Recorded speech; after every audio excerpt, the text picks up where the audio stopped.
ინფრასტრუქტურული სამუშაოები კახეთში, შიდა სახელმწიფოებრივი მნიშვნელობის გზების მშენებლობას, სკოლების, საბავშვო ბაღების, წყალმომარაგების სისტემების რეაბილიტაციის მასშტაბურ პროექტებს, ასევე სოფლებისა და ქალაქების ურბანულ განახლებას. ინფრასტრუქტურის მინისტრი კახეთში ვიზიტის დროს გაეცნო.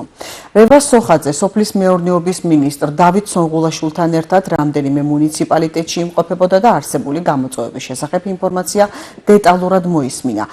სამინისტრო კახეთში სხვადასხვა პროექტს ახორციელებს, მათ შორის 28 მილიონ ლარზე მეტი იხარჯება საგზაო ინფრასტრუქტურის მოწყობაზე.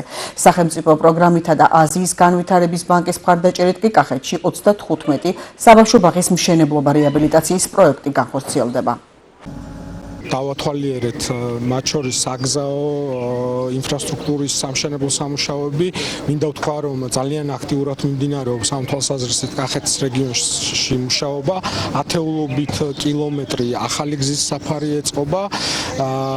ასევე ჰქონდა წყალმომარაგების სისტემებთან დაკავშირებით შეხვედრა და მაგალითად საგარეჯოს უახლოეს პერიოდში მივიღებთ საგარეჯოს 24 საათიან წყალმომარაგებას და სრულად დავფარავთ საგარეჯოს. საგარეჯოს მნიშვნელოვანი არის ბაღების ინფრასტრუქტურის მშენებლობა, რომელიც ასევე აქტიურად მიმდინარეობს. იყო გარკვეული შენიშვნები ამ მიმართულებითაც, თუმცა ის რომ ჩვენ დაახლოებით 35 ბაღს ვაშენებთ დღეს კახეთის რეგიონში, არის ძალიან მნიშვნელოვანი ამ რეგიონისთვის. ჩვენ ახლა ვიმყოფებით გურჯაანის მუნიციპალიტეტში, სადაც აქტიურად მიმდინარეობს წყლის გაწყლოვანების სამუშაოები.